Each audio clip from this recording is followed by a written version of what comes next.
That is 100% gonna be my thumbnail for this video. That looks so beautiful. I feel like I've perished and gone to MX Bikes heaven. That looks nuts. Well, hello everybody. Welcome back. Welcome to Fifth Gear Valley.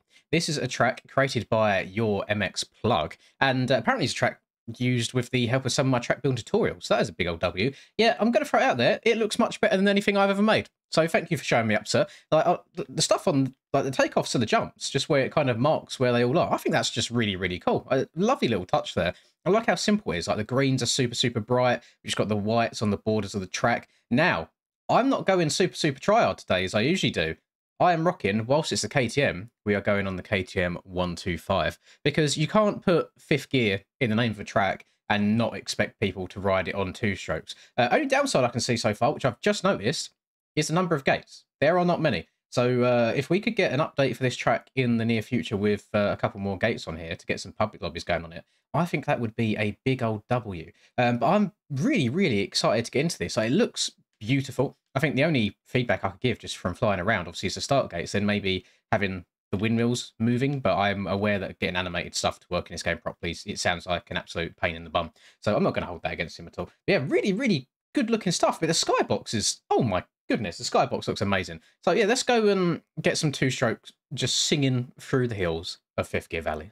For all of you passionate gamers, you can now get 20% off all G Fuel products worldwide by using code LINS at checkout. And for any of you motorheads looking for some new drip or apparel, use code MXPR_LINS15 fxrracing.eu to get 15% off. All links and codes are in the description down below. Enjoy the video and drop a cheeky little like and subscribe.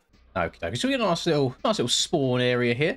Go over here, we've got a small little map. Jumps, whoopies, more jumps, fat turns, start. I am here as well. Where we go, oh, my name's even on it. Thank you, Lins, for making track building series on YouTube. A few people for testing the track out. Red Rider for the texturing brushes. Shout out Red Rider, always helping out the community. Kells and Cody for trees. Big W. That's what I use on my my Riverside MX track as well.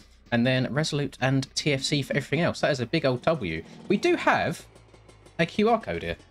Hang on one second. So let's have a look.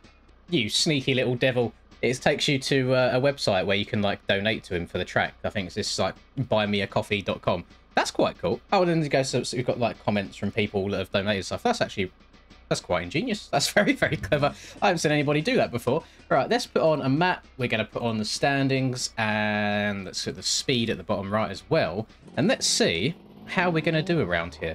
So the start is there to my right. I guess it joins onto the track right here. And I fully expect, I'm going to turn this down a bit in my ear because whilst the sound of two strokes are lovely, if you're just on the absolute limiter everywhere, it can get a little bit tedious sometimes. So we're going to see how she goes. Colour-wise, colour palette overall, a combination of the skybox, the lighting, like the colour of the lighting as well, it all looks really, really pretty. And I thought when I was looking at the screenshots of this track and looking at the sizing of all the scale of like the jumps, I did think that the 450 would be way too much overkill, which is exactly why we're riding 125 today. And I'm in fifth gear right now. Let's see if we can keep it in fifth gear for as long as possible. These boys, oh, these are going to be some fast scrub jumps, even going up to sixth gear. Let's see a little floater. I think this goes slightly left, which it does. It's not the biggest track in the world. Looking on the track map, it looks fairly short, but I don't hate that. I'd rather a shorter track that's done really well than a really long looping track that has no flow to it. So we're not going to hold that against him at all. We're going to go yeet up and over this. We're going to a little step up here. We'll double again. Round to the left. I'm guessing this is... Actually, I'm going to take a pause real quick. I'm going to see if this is his first track. It is indeed. Literally the first thing he's ever released on MXV Mods. So big W. Congratulations on your first track release, sir. And I mean, so far, so good. And if anybody can recall back to what I was saying yesterday in the Monster Mountain video, is I feel like the caliber of tracks that we get now compared to, let's say, 2-3 years ago, is just insane. Like, even people making their first tracks, they look better than majority of the, we'd call them the top level track from like 3-4 years ago. And it's just nuts to see how far the game is progressing. And I think there's a couple of reasons for that. One being there's a lot more, I guess, information out there now for the general public. There's people that have made the whole process of building tracks far easier. But I think the most important thing that has been made for the game so far for track building is Resolute Kraken's Track Builder Helper, because if anybody's gone and watched like really old TFC tutorials, it looks like a real pain in the cheeks with having to do all of the I wouldn't say coding's not the right word, but getting the game to look for stuff in the right locations and saving things as the right file types all the time and the right formatting does really seem to be a pain in the bum back then. So again, massive shout out on my path, and I guess in a lot of other people's path, to Resolute for making that tool, because I don't think we'd have even half of the people making tracks that we have these days if it wasn't like an easy entry into it. Like, anybody can make a track, I think. It's just having the time and the effort to do so. But then to get something polished that rides well and looks good is the next level. And I suppose the other part to why we're getting good stuff is not only all of the resources that are available, whether it's the track builder or people like Red Rider releasing like objects and templates for bales and things like that all for free.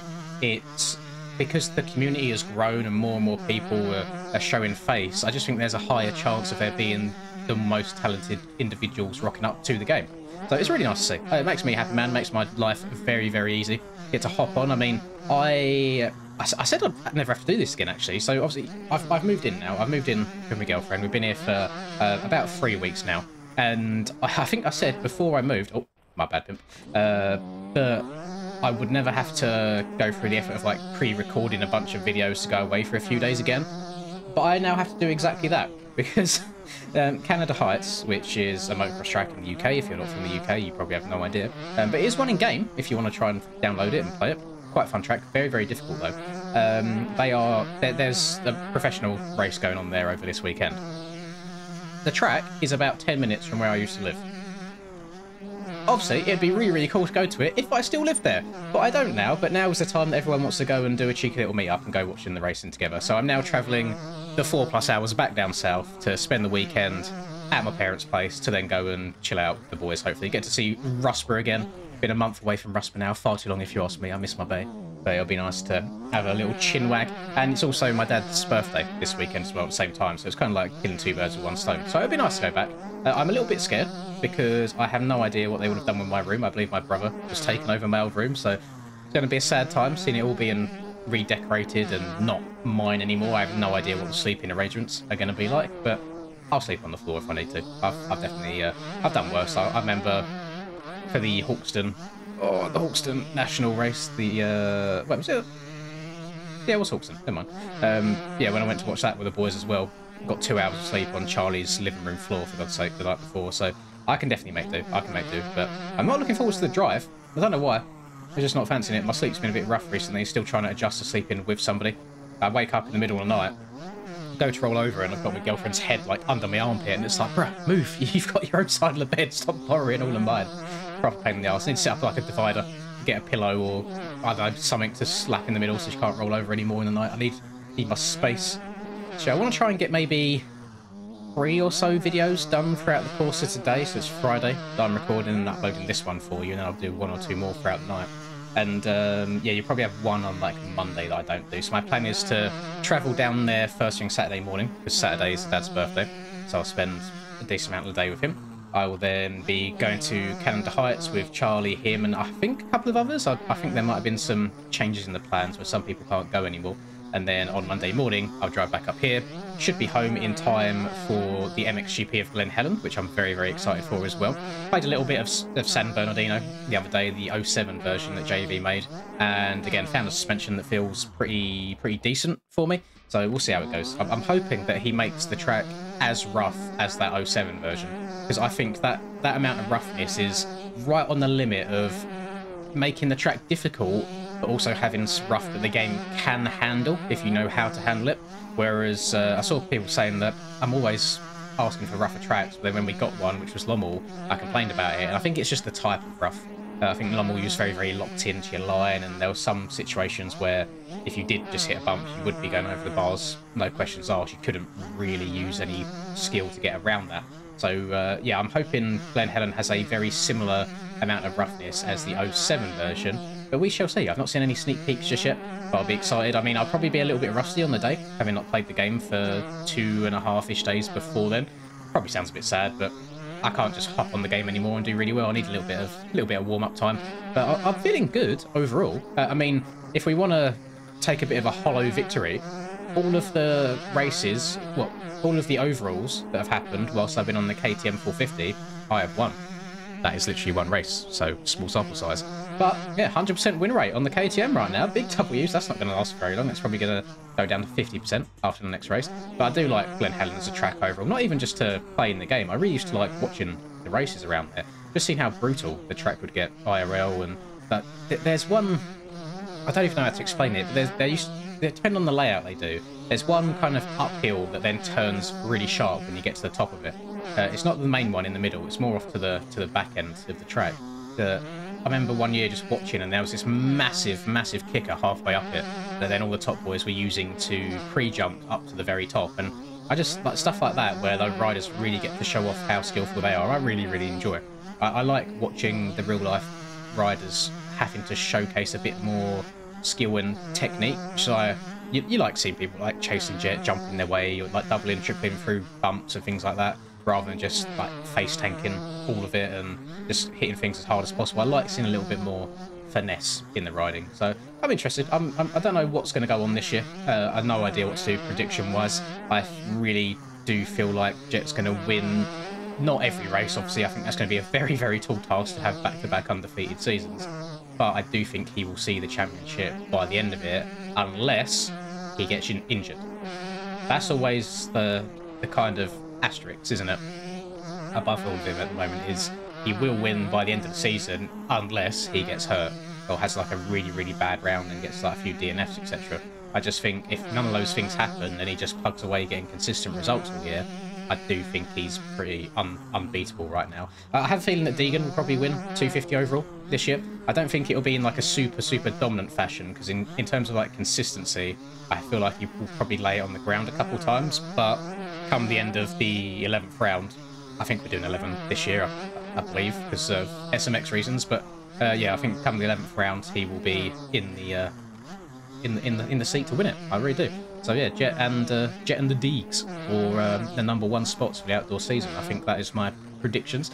I'm interested to see what everybody else thinks, because I don't know. I feel like there's a lot of up and down. I see a lot of people saying they don't think Chase is going to do very well on the KTM, but I think he'll do better than he did on the Honda. I definitely think Chase will have a few overalls in him as well. And then intrigued to see how Mr. Tomac does as well. No idea. It's a bit of an unknown at the moment, isn't it, to see how he's going to ride outdoors after a while. But yeah, we'll see how it goes. I think it's going to be good riding overall. Round 1, I actually don't know how I'm going to go about watching it, to be fair. I'll probably just sit and watch it on my phone, because unless I could take my laptop actually with me. I'll take my laptop with me while I'm away, and then take a headset, and then I could just sit in Discord with the boys that night and have a little cheeky watch of it. That'll be quite fun. But yeah, those are my very soon plans and what I'm up to over the next couple of days. And in amongst all the chin wagging, I just want to say to Mr. Your MX Plug, this has been a very satisfying track just to sit and run laps on. I say it's quite a short one. The lap time at top 46 seconds. I imagine if people can go a lot faster than that on like bigger bikes, but it's a very good scaled track for the 125. I really do think so. And then at least that way you get to really keep it 5th gear pins, like the name implies. I mean, for me, it's 6th gear, because, you know, 125 has 6 gears rather than 5. But if you wanted to ride a 254 stroke or whatever, I'm sure you could still whip around the 5th gear as fast as you possibly can do. And again, for a first track, I see nothing wrong with having something a little bit smaller scale, but equally as impressive. Looks-wise, it is beautiful. Like, probably one of the best-looking first tracks I've ever seen. Second to maybe something like Sipu, but then I know Vakele had a lot of experience prior to making MX Bikes tracks, and I don't know what Mr. Plug's experience is like on other games, or if this is his first crack at it. But yeah, norms on the just everything looks good. The texturing looks insane. I think there's a good amount of trees.